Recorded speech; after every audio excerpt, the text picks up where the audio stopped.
Bro ரேண்டமா ஒரு படத்துக்கு போயிட்டு ஃபர்ஸ்ட் ஹாஃப் ஒரு தேட்டர்லயும் செகண்ட் ஹாஃப் வேற ஒரு தேட்டர்லயும் பார்த்து ரிவ்யூ சொல்லுங்க ப்ரோ. பண்றோம். ஃபர்ஸ்ட் ஹாஃப் படம் பார்க்கறதுக்கோசரம் சேலத்துல இருக்கிற ஆஸ்கார் தேட்டருக்கு வந்துக்கிறோம். விடுதலை பார்ட் 2 படத்துக்கு வந்துக்கிறோம். ஃபர்ஸ்ட் ஹாஃப் மட்டும் இங்க பார்க்க போறோம். ஃபர்ஸ்ட் ஹாஃப் ஒரு தேட்டர், அதே டைம்ல போய் செகண்ட் ஹாஃப் ஒரு தேட்டர் பார்க்கலாம்னு நினைச்சோம். ஆனா அந்த மாதிரி தேட்டர்ல விட மாட்டாங்களாம். அதனால ஃபர்ஸ்ட் ஹாஃப் வந்து ஒரு இப்போ 6 மணி ஷோக்கு போறோம். செகண்ட் ஹாஃப் வந்து ஃபர்ஸ்ட் ஹாஃப்ல எந்திரிச்சு வந்துருவோம். 6 மணி ஷோவில் ஃபர்ஸ்ட் ஹாஃப்ல எந்திரிச்சு வந்துருவோம். செகண்ட் ஹாஃப் போய் வேற ஒரு தேட்டர்ல பார்க்க போறோம். 11 மணி ஷோ பார்க்க போறோம். ஒரு ஹாஃப் தானே போக போறோம், பாதி காசு போட்டுவாங்க அப்படின்னா ஃபர்ஸ்ட் ஹாஃப் பார்த்தாச்சு.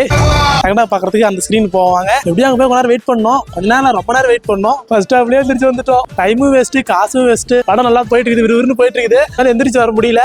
எந்திரிச்சு வந்துட்டோம். என்ன பண்றது? செகண்ட் ஹாஃப் பார்க்கறதுக்கோசரம் நம்ம வந்து கேஎஸ் தேட்டர் வந்துக்கிறோம். உங்களுக்கு மோஸ்ட்லி எந்த தேட்டர் ஃபேவரட்னு கமெண்ட் பண்ணி விடுங்க. சேலத்தில் எந்த ஹீரோஸ் பிடிக்கும், எந்த ஹீரோயின்ஸ் பிடிக்கும்னு கமெண்ட் பண்ணி விடுங்க. அண்ணன் ஒன் ஹவர் கெஞ்சினேன், அண்ணன் செகண்ட் ஹாஃப் மட்டும் போய் பார்த்துக்கிறேன், ஃபர்ஸ்ட் ஹாஃப் வேணானே அப்படின்னு அண்ணன் ஒத்துக்கிட்டாரு. Challenge success.